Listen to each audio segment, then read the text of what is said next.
Iniciamos a tarde com o terceiro painel, com o tema o valor em saúde na esclerose múltipla. Um tema central quando pensamos em transformar cuidados e gerar valor.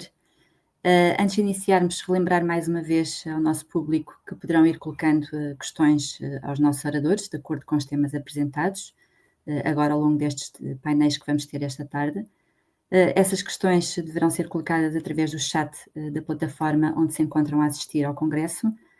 Já sabem que não podemos garantir que todas as vossas questões sejam colocadas, pois isso dependerá muito do tempo disponível. De qualquer forma, as mesmas serão guardadas pela equipa da SPAM e posteriormente colocadas por e-mail aos oradores. E iremos fazer todos os possíveis para que essas respostas cheguem aos participantes por e-mail nas semanas que se seguem ao Congresso.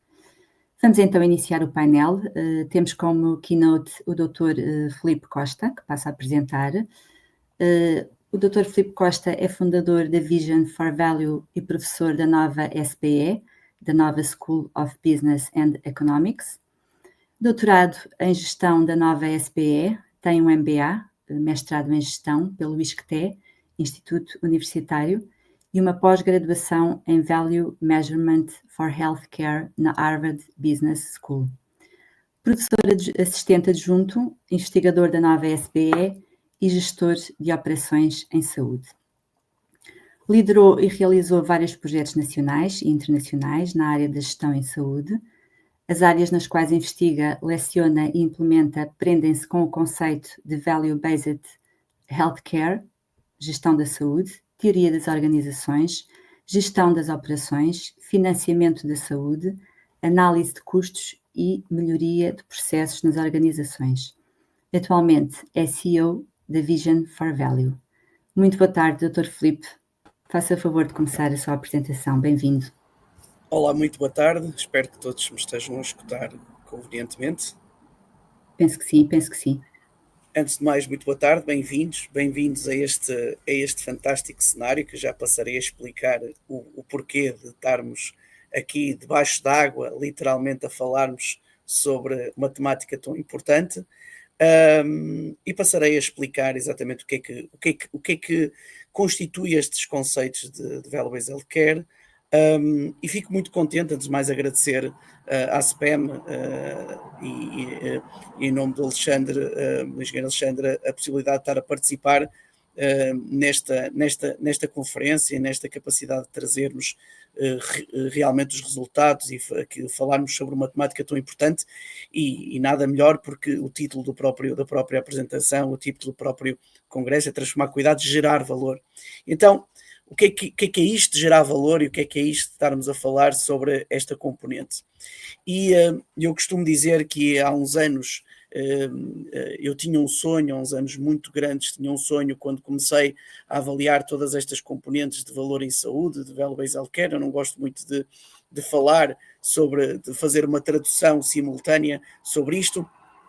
Os disclaimers, neste caso, já foram todos apresentados sobre aquilo que eu falo, mas dizer-vos que, dizer que em todo o mundo, já em mais de 8 países do mundo, já implementei mais de 50 condições clínicas em que a esclerose múltipla foi uma delas avaliadas, e dizer-vos que começo esta apresentação para vos falar de uma temática que me faz lembrar um pouco aquilo que acontece naquilo que há muitos anos nós éramos ótimos.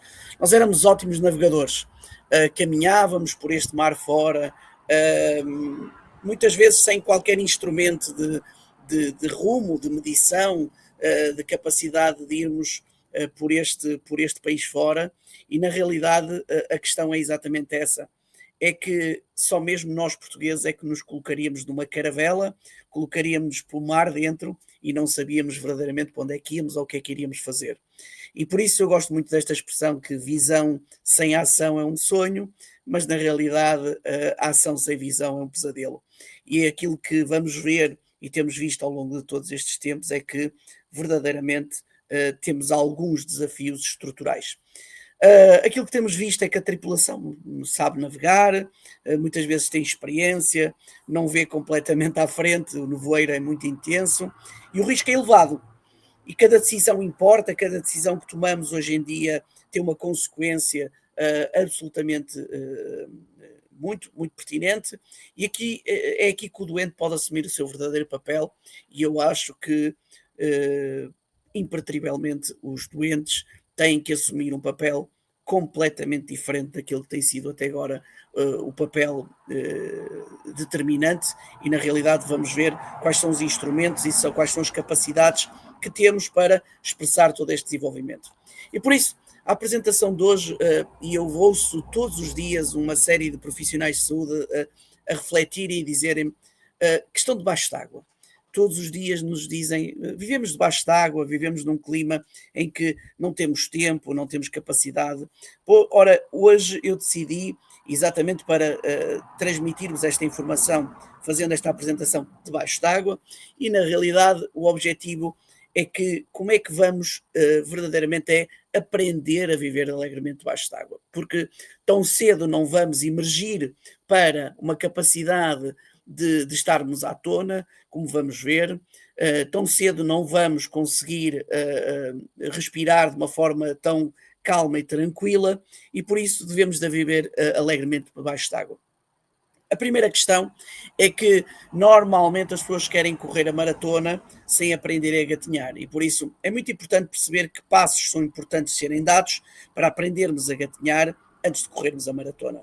E esta é uma questão fundamental quando estamos a incorporar conceitos de Value-Based Healthcare e quando estamos a caminhar para aquilo que é uma mudança do paradigma daquilo que verdadeiramente representa o nosso produto, que é saúde. Muitas vezes esquecemos desta transação de produto, esquecemos que a mensuração do nosso produto deveria ser uma constante, deveria ser um efeito racional, objetivo, mensurável, e na realidade esquecemos que temos que fazer alguns caminhos que vos vou apresentar, que têm sido desenvolvidos por vários países no mundo e também em Portugal, mas na realidade com a capacidade de nós percebermos então como é que verdadeiramente para corrermos uma maratona temos que aprender a gatinhar. E por isso, Value-Based Healthcare e a maturidade são fatores que entram em fator de comunalidade, e o tempo é uma variável importante. O tempo, é preciso percebermos que a adoção de comportamentos em que a mensuração em duas componentes, como vamos ver em resultados e custos, obrigam-nos a mudar muito a forma como hoje em dia olhamos para a saúde. E porquê que devemos olhar para a Value-Based Healthcare como um modelo? Porque a questão que eu faço é, como vamos perceber, os modelos atuais estão completamente esgotados. E se Value-Based Healthcare não é o modelo que necessitamos, então o que é que será esse modelo e de que maneira é que verdadeiramente nós então temos que olhar para esse modelo de uma forma diferente? E por isso, a primeira questão é a definição do modelo de Value-Based Healthcare. Value-Based Healthcare implica que a definição de valor é quando produzimos melhores resultados para os nossos doentes ao custo adequado. E reparem que eu não disse ao menor custo, eu disse ao custo adequado para atingir melhores resultados, porque é fundamental sabermos que muitas vezes em sistemas em que temos subfinanciamento, para garantirmos melhores resultados, temos que criar aquilo que nós determinamos um investimento em saúde, e por isso temos que, muitas vezes, colocar custos adicionais para atingir esses melhores resultados. Ora, temos aqui a necessidade de avaliação destas duas componentes num fator longitudinal, ou seja, não me interessa única e simplesmente avaliar o efeito desta terapêutica, não me interessa olhar o efeito desta cirurgia, o efeito deste processo de tratamento, interessa-me olhar para toda a cadeia de cuidados e que integração vertical é que verdadeiramente temos para perceber, inclusivamente, por exemplo, como mecanismos preventivos, podem ser vistos como um investimento e não como um custo. E isso é fundamental porque normalmente temos um efeito muito redutor na nossa avaliação, temos uma tendência a criar demasiados silos na saúde e esses silos não são benéficos naquilo que tem sido a evolução. E por isso a pergunta é, para onde vamos? O que podemos fazer juntos e o que é que andamos a fazer? Que desafios é que temos? A saúde apresenta desafios enormes no nosso dia-a-dia, como vamos ver. Mas também não estou aqui só para falar de desafios, também vos vou falar de soluções. E por isso venho a falar-vos de algumas soluções que são pertinentes naquilo que são o caminho de implementação de um modelo que verdadeiramente demonstra consequências e impactos significativos. E por isso, hoje a minha apresentação é focar-nos em aprendermos a respirar debaixo d'água e porque é que existe, eu trago muito esta analogia, porque às vezes a mudança de aprender e a respirar debaixo d'água no início parece difícil, mas depois quando começamos a aprender a ter uma melhor performance, então aprendemos a navegar com outro propósito e verdadeiramente vamos perceber de que forma é que então temos que ter um propósito diferente. Uma das questões é que nós temos sistemas, os sistemas de saúde são sistemas altamente complexos e adaptativos. O que é que nós sabemos? Sabemos que vamos ter um aumento da esperança média de vida, vamos ter um aumento exponencial da prevalência das doenças crónicas, da multimorbilidade, da polimedicação, a transformação de doenças crónicas em doenças agudas, o aumento da complexidade de cuidados, e isto necessariamente tem uma consequência com uma elevação dos custos, com uma pressão grande sobre toda a cadeia de stakeholders, quer dos prestadores, quer dos fornecedores, quer dos pagadores e dos reguladores, e claro, e fundamental, um aumento normal daquilo que são as expectativas, aquilo que são os verdadeiros outputs e outcomes que serão importantes para os nossos doentes, porque na realidade, como vamos ver, nós temos que mudar a medicina atual, que é altamente focada em volume, e muito pouco focada em valor. Eu costumo dizer que o produto de saúde é o único produto economicamente transacionável que nós não medimos rigorosamente nada. Não medimos os seus resultados, não sabemos quanto é que ele custa, sabemos muitas vezes e mal quanto é que pagamos, mas na realidade o custo real daquilo que, por exemplo, é um doente de esclerose múltipla, não sabemos. E isso é um processo muito grave porque nós não conseguimos gerir aquilo que verdadeiramente não estamos a medir. E depois temos os avanços tecnológicos que são significativos, que criam exigências do ponto de vista incremental daquilo que também são as despesas crescentes e por isso temos que olhar para aquilo que são o que é que está a acontecer e depois o processo legal e as mudanças regulatórias, nomeadamente esta adaptabilidade das virtualizações daquilo que são os nossos cuidados, da capacidade de nós termos monitorizações remotas e, por exemplo, o exemplo de hoje, em que temos, hoje em dia, estamos aqui a criar, temos aqui um leque vasto de uma conferência em meios totalmente virtuais naquilo que estamos a fazer. E por isso, esta conformidade leva-nos a repensar que saúde é que temos. E olha, vamos ter aqui alguns exemplos daquilo que nós estamos a fazer atualmente. Ora, vamos começar a perceber, por exemplo, que eu costumo dizer que temos aqui 4 premissas que temos que refletir. Primeiro, aquilo que eu chamo de volume treadmill. Ou seja, existe quase um conflito ético, por exemplo, num cirurgião. O cirurgião que não opera é aquele que não ganha. E, na realidade, quantas vezes ele passa 45 minutos numa consulta a dizer que não deve ser operado e, na realidade, está a prejudicar o seu modelo de financiamento, porque o seu modelo de financiamento é baseado em volume. Depois é a cadeia de montagem, quase uma cadeia de produção que nós vemos. Muitas vezes dizemos mais consultas, mais cirurgias, mais meios complementares de diagnóstico, como se isso fosse um reflexo de melhor saúde. Eu às vezes costumo dizer que o pior cirurgião é aquele que mais ganha. Na realidade, ganha pela cirurgia e ganha pela complicação. E necessariamente quando nós temos um problema, ou por exemplo um evento adverso por cada terapêutica que nós temos, necessariamente vamos ter mais atos, mas não temos certamente melhores resultados em saúde. Depois temos um incentivo pernicioso nestas questões das complicações. Num modelo de fee-for-service, na realidade, temos cada vez mais um pagamento por essas próprias complicações, o que não faz sentido absolutamente nenhum, porque nós queremos melhorar os resultados. E por isso, depois é aquilo que nós verdadeiramente não estamos a valorizar e não estamos a integrar de uma forma recorrente, porque na realidade eles são aspectos críticos daquilo que estamos a ver. O primeiro aspecto crítico é o efeito quase que devia ser mandatório, obrigatório, na utilização de Patient Reported Outcome Measurements. Normalmente existe uma confusão muito grande sobre o que é que Patient Reported Outcome Measurements são, e eu costumo dizer que é importante nós percebermos que os resultados reportados exclusivamente pelo doente são fatores determinantes quando são bem implementados.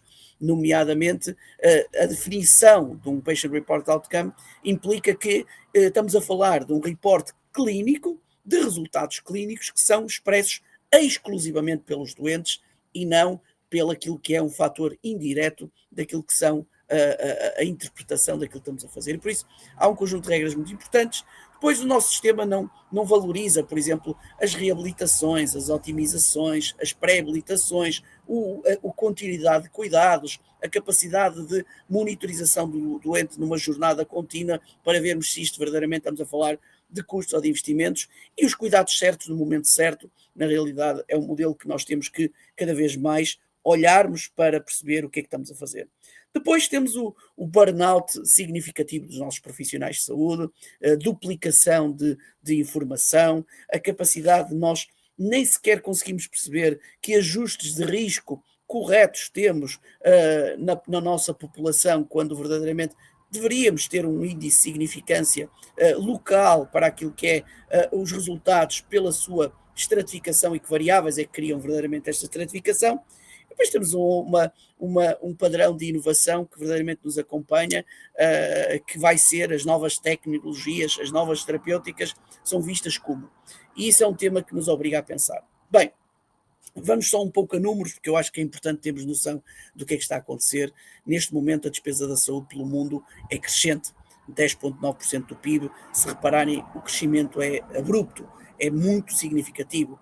10,9% na Europa, Portugal vai na ordem dos 10,5%, certamente chegará também a 11,1%. A despesa da saúde é muito significativa, já eleva aos 16 mil milhões de euros, e por isso não há uma tendência linear, ou seja, mais de standardização ou abaixamento desta despesa, e a verdade é que, por muitas explicações que possam dar, ninguém consegue significativamente ainda explicar de uma forma tangível e significativa este aumento da despesa com essa recorrência. O que é que nós sabemos e o que é que temos avaliado é que, na realidade, temos uma das causas que explicam muito isso: a variância dos comportamentos, a variância dos resultados clínicos, são uma das fontes de grande variabilidade e de grande preocupação, porque temos as melhores guidelines do mundo, temos muitos papéis escritos, mas depois a sua taxa de conformidade ronda qualquer coisa como uma taxa inferior a 50%, e esse custo de variância clínica a nível mundial já eleva qualquer coisa como 19 bilhões por ano, o que quer dizer que temos muito dinheiro que verdadeiramente estamos a gastar ativamente por aquilo que estamos a fazer. Portugal é um país pequeno na sua dimensão, com uma capacidade de ter significativamente, eu posso dizer, porque tenho estado em vários países do mundo, dos melhores sistemas de saúde do mundo, em termos da sua conceptualização. Temos dos melhores sistemas do mundo do ponto de vista daquilo que foi o percurso, inclusivamente, de passagens desde modelos fee-for-services a modelos de GDH, a modelo de capitação. No entanto, a sua evolução, a sua monitorização e a sua adequabilidade tiveram algumas restrições e alguns efeitos que verdadeiramente nós deveríamos estar a monitorizar, e olhamos para Portugal também como um fator um pouco, neste momento, algo também confuso. Por exemplo, Portugal tem das maiores taxas de consumo de antidepressivos que existe na Europa. Na realidade, fala-se muito também do déficit de médicos, de doentes com médicos nos cuidados de saúde primários. Temos que olhar para isto como verdadeiras oportunidades e capacidades de perceber que temos um sistema de saúde muito bom, mas temos que ainda catalisar melhor para aquilo que queremos fazer. E uma das questões que nós olhamos é esta variância de resultados clínicos, não é? A variância entre o melhor e o pior, como nós podemos ver em países em que se consegue ter resultados efetivos, é muito significativa. E isso obriga-nos a refletir o que é que estamos a fazer, porque é que estamos a fazer isto, o que é que está a acontecer. E eu gostava de termos aqui, de uma forma quase recorrente, observacional, os resultados de Portugal. E vou-vos explicar também como é que os resultados têm que aparecer e como é que os resultados verdadeiramente são significativos, para eles não serem formulados meramente por uma extração de base de dados em Excel, mas terem um critério para o qual a modelação de tudo o que vamos fazer faça sentido. E depois, não andarmos a comparar maçãs com laranjas, porque na realidade, se não temos a capacidade analítica específica, matemática, para conseguir comparar o que é comparável, não devíamos estar a fazer isso, porque na realidade depois estamos a tomar decisões e conclusões que não são erradas. A primeira coisa que nós temos que saber é o que é o nosso produto. O nosso produto verdadeiramente é saúde, mas que nível de especificidade é que nós estamos a medir, o que é que nós estamos a medir no nosso produto. E depois decidir o quê, para quem, como é que escolhemos os recursos, como é que tomamos decisões. E a verdade é que para tomarmos decisões temos que ter informação daquilo que estamos a fazer. Porque senão acabamos um pouco como isto. Olhamos para as terapêuticas como dizer que são um acréscimo de custo, e eu prefiro olhar para elas como verdadeiramente saber se elas são um custo ou são um investimento. Porque senão o reflexo de tudo isto é discutirmos as despesas e discutirmos os números como um bolo, mas na realidade deixarmos de discutir isso. E por isso a questão é que, será que verdadeiramente nós estamos centrados nos nossos doentes? Será que as decisões estão verdadeiramente centradas no doente? Porque depois saem estas notícias em que dizemos que o Orçamento de Estado derrapou 1.377 milhões de euros, quer dizer, é uma derrapagem demasiado grande, depois toda a gente se concentra muito nos anúncios das taxas, das tarifas, e a primeira coisa que eu costumo dizer, que há muitos anos atrás, houve alguém que me explicou, que disse: Filipe, a saúde é muito fácil de entender, a saúde entende-se sabendo exatamente a seu efeito, semelhante aos tomates. Na realidade, é a diferença entre conhecimento e sabedoria. Conhecimento é saber que um tomate é uma fruta, sabedoria é nunca colocá-lo uma salada, um tomate na salada de frutas.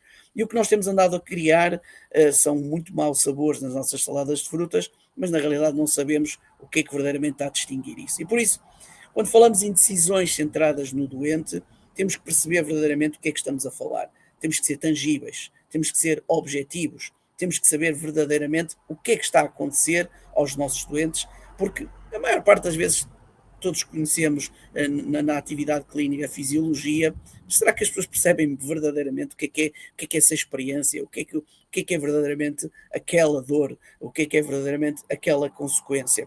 Porque há muitos especialistas em olhar para uma patologia, mas depois como é que medimos o sucesso, não apenas pelo sucesso terapêutico, mas por aquilo que é a realidade vivida pelos nossos doentes. E na realidade, esse verdadeiramente é o foco daquilo que devíamos estar a fazer, e a produção de valor é exatamente quando nós conseguimos produzir melhores resultados para os nossos doentes ao custo adequado. E aí sim a saúde é vista como um investimento e não vista única e simplesmente como um custo. E na realidade, a esclerose múltipla é o exemplo de uma condição clínica em que a luta diária pela qualidade de vida, pela independência, pela dignidade, são fatores determinantes para a realidade olharmos de maneira que estes fatores são evolutivos, condicionantes, ou referem verdadeiramente se as atitudes que estamos a ter se são refletidos num valor adicional para aquilo que estamos a produzir, porque os custos, como já vimos na saúde, são elevados e demasiado altos. E depois acabamos um pouco como isto, com fatores de inequidade, com fatores progressivos, em que hoje em dia, se nós não olharmos para uma componente de resultados e de custos, podemos ter um problema. Podemos ter um problema de decisões e um problema que verdadeiramente nós não queremos trazer para aquilo que é a tomada de decisão clínica, e por isso devemos de olhar sempre para a saúde, definitivamente, em que o nosso produto é saúde, mas olharmos de que forma é que ela é um retorno positivo sobre o meu investimento.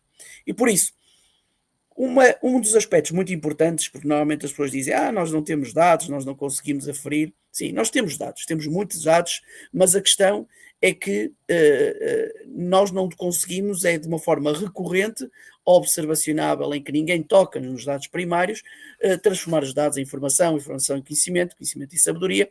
E uma das coisas que eu me tenho preocupado muito é que impacto é que nós estamos a criar verdadeiramente nos nossos resultados, na nossa economia, que resultados é que estamos a retirar e, na realidade, o que é que estamos a ver. E por isso, montar um modelo de Value-Based Healthcare é quase montar um Perpetual Observational Study, ou seja, vamos olhar de uma forma recorrente, permanente, observacional, prospectivo, em que vamos estar a olhar para os resultados, mas não na forma já de que impacto é que eles têm. E os impactos são significativos e, essencialmente, impactos para os nossos doentes, que isso verdadeiramente é o que interessa.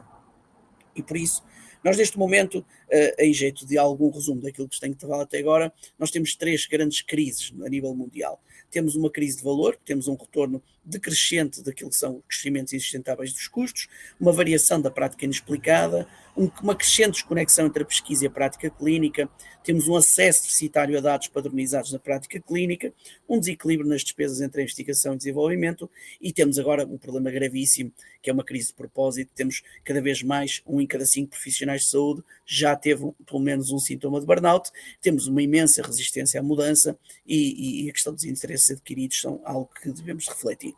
E por isso, eu, em jeito de brincadeira, costumo dizer que o mundo investiu na saúde como um adolescente, às vezes, numa discoteca. Gasta-se muito, espera-se que a magia aconteça no dia seguinte, acorda-se com dor de cabeça, sem saber para onde é que foi parar o dinheiro, e na realidade o produto mais economicamente apreciado na última década foi aquilo que são os resultados para os nossos doentes, e é isso que nós temos que, de uma forma recorrente, observacional, olharmos. E depois, este conceito de Value-Based Healthcare, ao longo destes anos, eu tenho visto o uso desta terminologia quase de uma forma recorrente, e por isso eu costumo dizer que é o unicórnio que alimentamos, mas depois nunca vimos.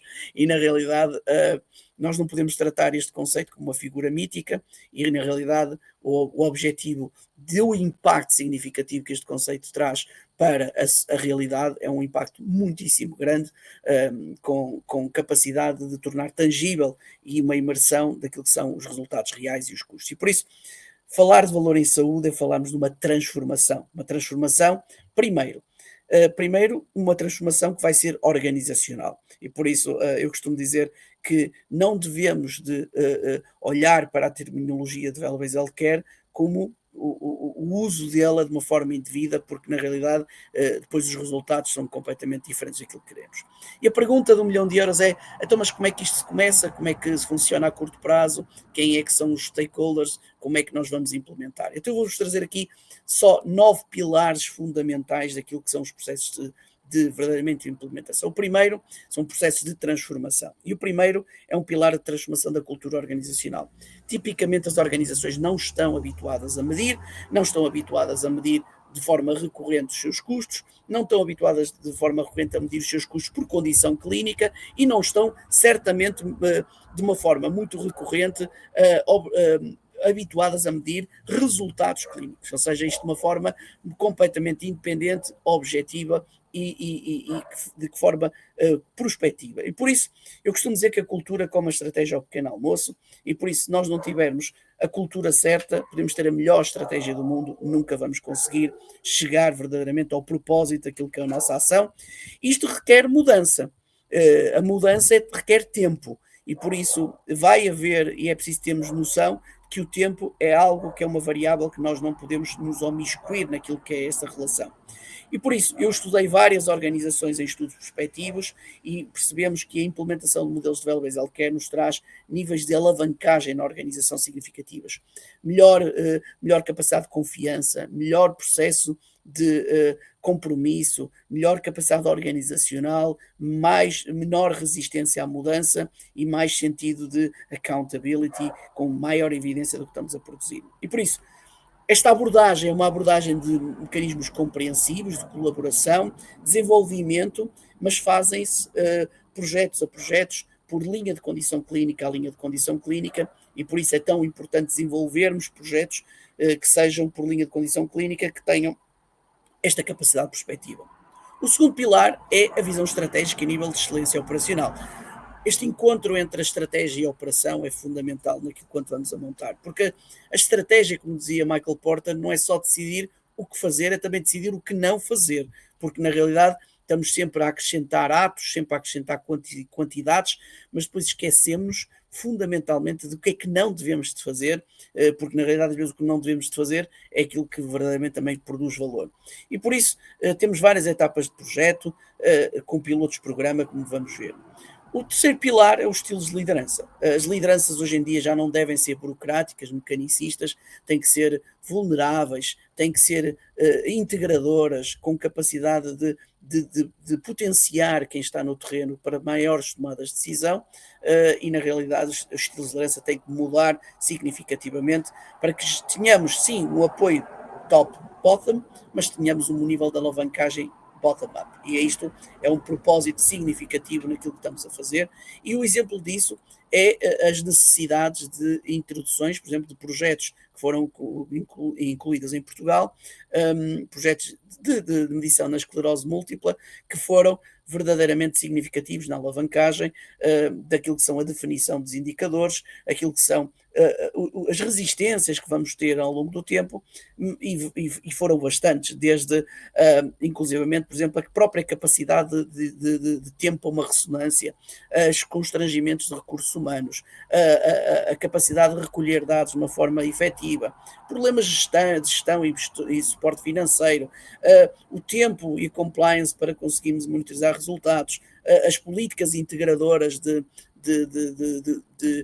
estruturas multidisciplinares, mas a verdade é que não precisamos inventar a roda. Na realidade, já existem múltiplas publicações que demonstram de que forma estrutural é que nós devemos ter centros centrados verdadeiramente no doente, com uma capacidade integradora, multidisciplinar, naquilo que possa ser o impacto sobre os resultados. E este foi um consenso internacional que foi feito, em que nós, Portugal, também em conjunto com o professor Jorge Sequeira e a SPEM, produzimos a nível europeu. Foi um consenso internacional daquilo que devam ser os resultados a medirmos naquilo que devem ser, na condição clínica de doente de esclerose múltipla, e o seguimento de todos estes critérios em múltiplas dimensões, da atividade, dos sintomas, da função, da qualidade de vida, dos níveis de exacerbação, todas estas variáveis que ficaram consensualizadas internacionalmente e que nós orgulhosamente fizemos parte deste desenvolvimento. A questão é o que é que se deve medir e como é que se deve medir, porque na realidade esta questão de medirmos qualquer coisa, ou dizemos que estamos a medir qualidade de vida, é demasiado abrangente. Isto não faz sentido absolutamente nenhum. E por isso, como é que medimos sucesso? Não apenas pela quantidade de dados que estamos a produzir, mas na realidade pelos resultados que estamos a produzir para os nossos doentes. A primeira coisa é uma definição correta de indicadores que sejam específicos da condição clínica e que expressem essa variabilidade, expressa com esta consistência. Uma das coisas que eu costumo dizer é que, por favor, não usem modelos de outras instituições para tentar integrar estes modelos em Portugal e achar que eles funcionam só per si. Inclusivamente a própria ponderação que cada um dos indicadores tem diferentes expressões percentuais de variação e que são inclusivamente variantes com a sua localização, como nós estatisticamente já conseguimos ver e demonstrar. E por isso, esta mudança e transformação clínica, desde a sua mudança cultural ao impacto nos resultados e visão global dos indicadores, obriga a que sabemos que one size does not fit all, e por isso temos que adequar todas estas estruturas às realidades portuguesas.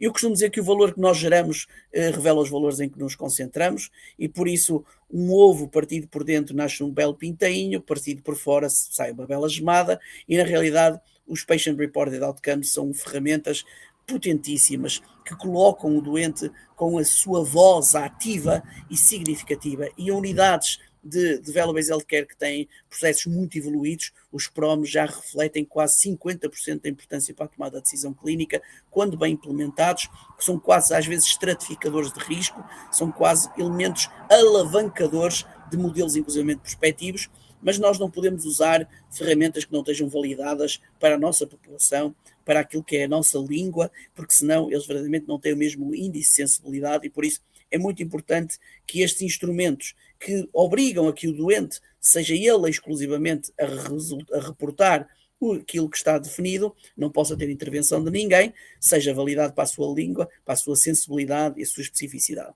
E depois podemos olhar para esta magia de vermos exatamente o que é que está a acontecer em tempo real, em resultados em mundo real, para termos intervenções adequadas. Intervenções essas que são muito significativas, inclusivamente conseguirmos ver onde é que os doentes por condição clínica verdadeiramente estão e o que é que estão a fazer, sabendo se eles estão mais a consumir cuidados de urgência, se estão mais centrados nos cuidados primários, se estão na sua clínica especializada de esclerose múltipla, e qual é, eu costumo dizer que os indicadores de processo só fazem sentido se tiverem impacto sobre os resultados clínicos, e por isso falarmos de processos assistenciais integrados que não tenham uma conexão sobre o meu resultado de melhoria de função, de atividade social, atividade laboral, atividades de vidas diárias, capacidade funcional, então não faz sentido absolutamente nenhum, porque na realidade modelos teóricos, como já vimos, não funcionam. E depois temos interações entre custo e resultados. Uma breve palavra sobre, normalmente, uma das coisas que as pessoas têm uma tendência muito grande em nos falar, que é a questão dos dados e a questão de olharmos para os dados de uma forma, o que é que está a acontecer, o que é que está a acontecer relativamente aos dados. E por isso dizem, nós não temos dados. Olha, Portugal, devo dizer que é dos 3 países do mundo com melhor qualidade de dados que existe. O que é que nós não temos? É a capacidade de transformar dados em informação. E por isso, nesta era de quase de dados, o que é que está a acontecer? Há muitos anos que, por exemplo, já se usa dictafones na imagiologia. A verdade é que hoje em dia o computador vai ser algo completamente do passado.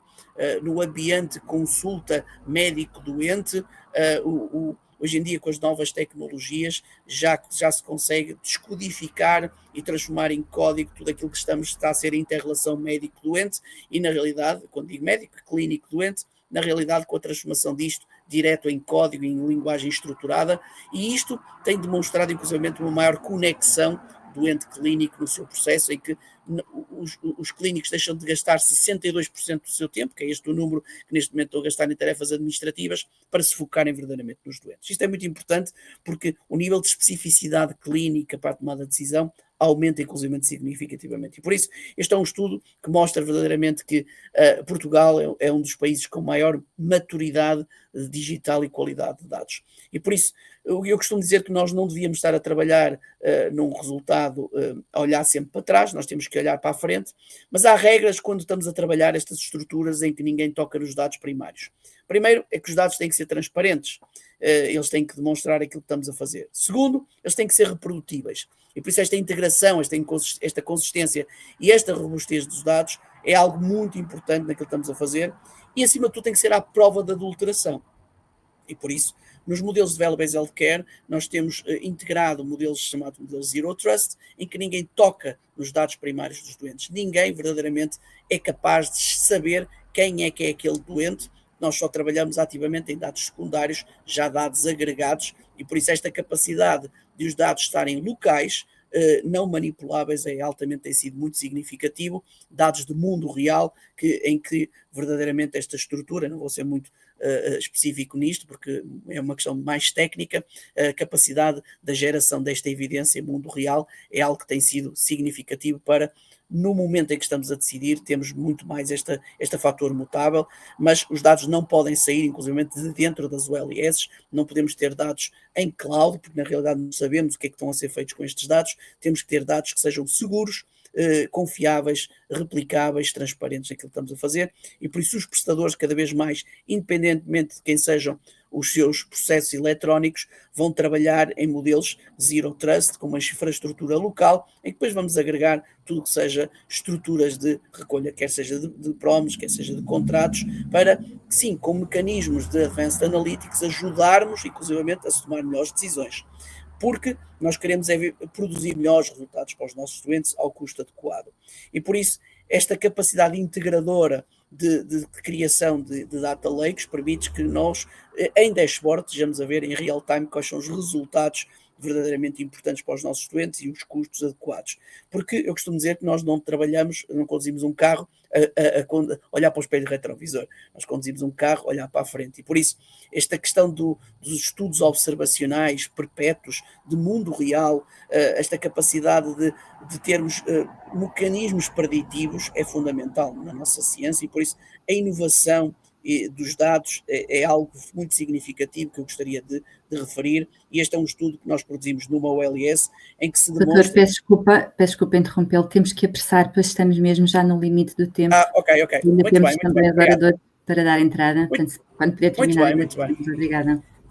Muito bem, e eu queria dizer que fundamentalmente, só para terminar, dizer-lhes que Portugal inclusivamente tem uma missão que já foi expressa nos seus governos, em que disse que o ponto 3 devemos transformar o financiamento da saúde com base em modelos de Value-Based Healthcare, e dizer-vos que Portugal já vamos com 25 LS e 27 condições clínicas em que a esclerose múltipla é uma das doenças. E por isso, mais do que pensarmos em criar valor, em criar CRIs, temos é que criar valor. E só para terminar, dizer-vos que na realidade os dados são muito importantes, os dados do mundo real, e na realidade temos é que ter indicadores que sejam específicos, e se quisermos ir rápido vamos sozinhos, se quisermos ir longe vamos juntos. Muito obrigado.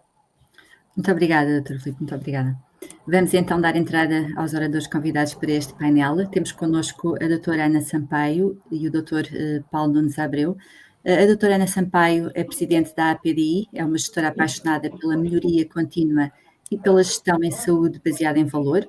É licenciada em Economia pela Faculdade de Economia da Universidade do Porto, desempenha desde 2016 a função de Presidente da Direção da APDI, a Associação Portuguesa de Doença Inflamatória do Intestino, Colite ulcerosa e Doença de Crohn. É membro da direção da Plataforma Saúde em Diálogo, da Comissão Nacional para a Humanização dos Cuidados de Saúde, do SNS, em representação da Plataforma Saúde em Diálogo, e membro do Conselho Consultivo do Infarmed. Por seu lado, o Dr. Paulo Nunes de Abreu é presidente da Health Data Forum, é facilitador profissional certificado, autor e especialista em desempenho de colaboração. Fundador do movimento Data First, AI Later, e presidente do Health Data Forum. Trabalha há mais de 25 anos a criar espaços de diálogo para governos, empresas tecnológicas e universidades. Lidera também a Digital Health Portugal e o ecossistema Architecting Collaboration, onde integra facilitação, pensamento sistémico e estratégia digital para apoiar organizações na resolução colaborativa de desafios complexos. Muito bem, vamos então começar pela doutora Ana. Por favor, doutora Ana, pode colocar os seus comentários. Para já tiro-me o doutor, eu estou aqui na qualidade de associação de doentes, portanto não vamos aqui vir com os galardões, que não é isso que me traz aqui. Pronto, é sempre um prazer ouvir o Filipe Costa, e ele tem muita razão nesta questão de cada vez mais centrarmos o que fazemos em saúde no que cria em valor, não é? E o que cria valor para os doentes, porque muitas vezes os enfermeiros, os outros profissionais de saúde, os médicos, inclusive, também acham que sabem o que é valor para o doente, e nem sempre é assim, não é? Há realmente questões que para nós, doentes, são demasiado importantes e que às vezes podem até ser um pouco desvalorizadas. Eu, por exemplo, estou-me a lembrar na doença inflamatória do intestino, é desvalorizada a fadiga, ou seja, quando as análises clínicas não indicam a fadiga, quando não há nenhum resultado que implique essa leitura, não é? Desvaloriza-se essa sintomatologia do doente, não é? O doente que acaba de acordar e parece que até dormiu 8 ou 9 horas, mas acorda cansado, não é? Ou então que está a estender, imaginem uma coisa tão simples quanto estender a roupa, e só ter o ato de ter os braços no ar os faz sentir extenuados, e portanto identifica que há alguma coisa que não está bem com ele, e às vezes é muito difícil transmitir essa sensação e esse conhecimento e que haja essa valorização por parte do médico. Portanto, aqui realmente cada vez é mais necessário, como o Filipe disse, termos aqui o reporte dos doentes relativamente àquilo que pretendem, a como é que estão a ser percepcionados também os cuidados de saúde que estão a ter, e se realmente isso está a ter resultados em si, ou se certamente poderá haver outros caminhos alternativos que até possam gerar outros resultados. Portanto, essa avaliação tem que ser tida em conta. O Filipe também já o disse, é um problema muitas vezes na área da saúde, porque há muita variabilidade nos cuidados prestados aos doentes, mesmo para a mesma patologia. Muitas vezes não há propriamente um padrão, não é? E, portanto, é difícil fazer esta avaliação, mas temos que realmente cada vez mais entregar também essa responsabilidade aos doentes, portanto, dizer aos doentes que eles próprios reportem o que estão a sentir, e os resultados que estão a ter, seja com as terapêuticas, seja com outros tipos de tratamentos, para que realmente sejam valorizados e interpretados pelo médico como sendo os mais indicados, ou havendo outro que poderá, contudo, ser ainda melhor para o doente. Muito obrigada, Ana, muito obrigada. Dr. Paulo, por favor, boa tarde. Sem dúvida, eu concordo. Também, boa tarde a todos. É um gosto estar aqui também, a estar neste painel com o Filipe Costa e com a Ana Sampaio, pessoas que muito admiro e muito estimo. Usando aqui a metáfora do nosso orador keynote, dos descobrimentos e do facto de nós, portugueses, com as caravelas, termos atestado em novos caminhos, é preciso não esquecer que nós conseguimos chegar a esses novos mundos porque tínhamos mapas, tínhamos cartografia, como sabemos, em Sagres, foi uma escola importante.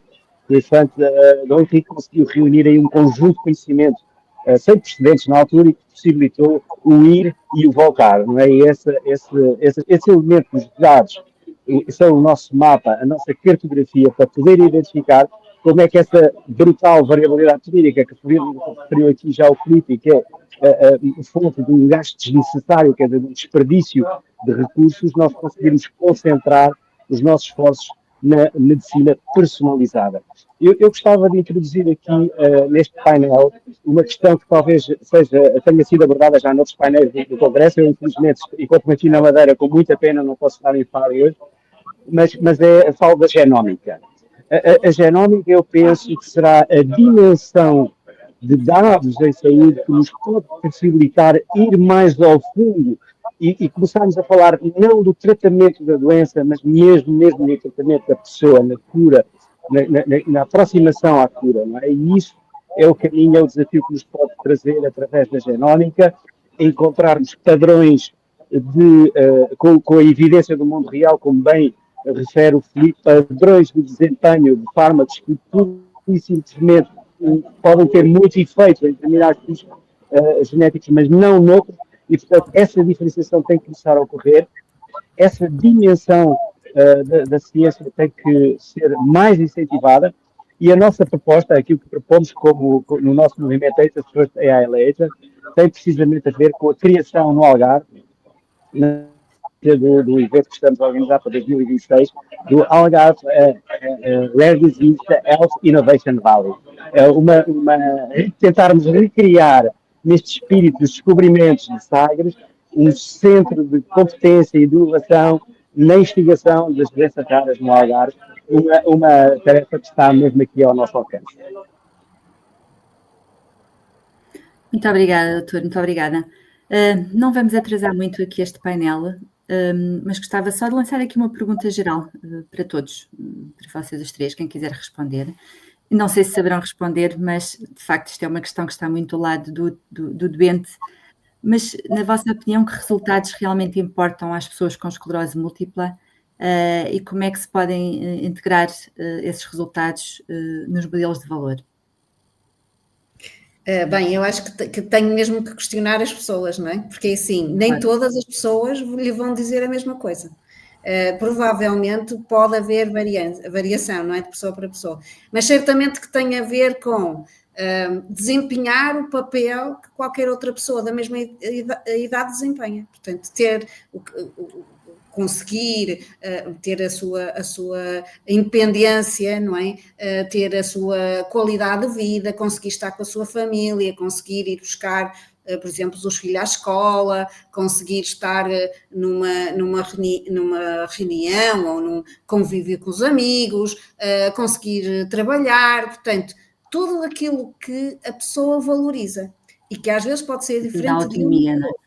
Sim, mas a autonomia, eu pelo menos na esclerose múltipla que eu conheço dos meus amigos, tanto o Paulo como o Alexandre, como outras pessoas, o que vejo realmente a autonomia, eu acho que é algo muito importante para o doente e que não pode ser desvalorizado, mas também, por exemplo, o controle de sintomas, não é? Porque muitas vezes alguns sintomas são realmente perturbadores e podem realmente gerar aqui até uma certa alteração do próprio padrão de saúde mental, portanto pode haver aqui questões disso, a capacidade de participação, não é? Como estávamos a ver, social e laboral, e a própria produtividade no trabalho, porque eu também acho que às vezes estes doentes têm uma preocupação excessiva, não sabem quando é que se vão ter que ausentar por agravamento da doença, então muitas vezes querem dar o máximo na altura em que estão presentes, para que depois, noutras alturas, se lhes acontecer alguma coisa, no fundo estar um pouco compensado, não é? Mas penso que é disto que estamos a falar, mas como lhe digo, melhor do que ninguém é cada pessoa responder a essa mesma questão, sem dúvida. Claro que sim. Doutor Filipe e doutor Paulo, não sei se querem acrescentar alguma coisa. Sim, nós temos feito um bastante trabalho naquilo que são as aferições dos indicadores que são verdadeiramente importantes para os doentes por linha de condição clínica. Inclusivamente fizemos um trabalho em que a Ana brilhantemente participou, nomeadamente de percebermos na população portuguesa, em vários tipos de condições clínicas, vimos também as doenças inflamatórias tipo 2 e vimos outras questões, mas há uma coisa que nós percebemos, é que a localidade, por exemplo, em Portugal, e a dispersão geográfica tem condicionantes de variáveis que são explicativas de alguns indicadores e que não estavam a ser medidas. Depois há indicadores que a maior parte dos questionários, mesmo até de promos, não medem, porque eles foram feitos em condições diferentes, em populações diferentes. Eu vou-vos dar um exemplo. 2 variáveis que emergem tipicamente agora nestas áreas, então, que são muito importantes. Uma, a dignidade, que ninguém mede. Na realidade é uma coisa que hoje em dia cada vez mais as pessoas valorizam imenso. E outra coisa é o presenteísmo, que são as pessoas que estão na sua atividade laboral, mas não conseguem desenvolver em 100% o seu processo laboral. E isso leva a uma grande preocupação das pessoas, ou seja, já não é só o absentismo das pessoas, é as pessoas que verdadeiramente estão a trabalhar no trabalho e que não conseguem desempenhar o seu trabalho. E por isso, para validarmos estes indicadores, nós temos que criar um processo que seja, tal como eu disse, específico daquilo que são as condições clínicas e também ajustado às possíveis variações que existem, que refletem esta variância de resultados clínicos e de custos. Normalmente depois as pessoas perguntam, então, mas vamos ter indicadores por cada área do local? Não, nós vamos ter troncos comuns, mas temos variáveis que explicam essa variação. E assim conseguimos interpretar a variação do resultado. Isso é muito importante, porque senão nós não entendemos que medidas de intervenção é que temos que ter para melhorar ou controlar a variância desses resultados. Porque se não fizermos isto, verdadeiramente não estamos a colocar o doente no centro daquilo que é o seu resultado. Nós só somos stakeholders nesta cadeia para produzirmos melhores resultados para os nossos doentes. Nada mais. Esta é a nossa missão de todos. Muito obrigada, muito obrigada. Dr. Paulo, quer fazer algum comentário final ou acrescentar alguma coisa a esta pergunta? Reforçar as 2 observações que precederam neste painel. O aspecto da colaboração é fundamental e eu penso que aí sim a SPM tem tido um papel fundamental, porque estes processos de geração de valor têm essencialmente a ver com a colaboração e reforçar aqui entre pacientes e doentes e no processo clínico de investigação, nessa recolha de dados, como o Filipe refez, e investigar aqui. O meu reto é trabalharmos juntos para uma medicina mais personalizada e um fator da Genome realmente vir a introduzir mais uma camada de dados que nos poderão permitir ser ainda mais eficazes clinicamente naquilo que é o mais possível a aproximação à cura. Muito obrigada aos 3. Encerramos assim esta sessão. Muito obrigada pela clareza e profundidade deste debate. Este painel mostrou-nos que gerar valor é mais do que medir resultados, é garantir que esses resultados têm impacto real no dia-a-dia das pessoas e que a transformação exige visão, gestão e participação ativa da comunidade. Obrigada aos 3 mais uma vez. Boa tarde.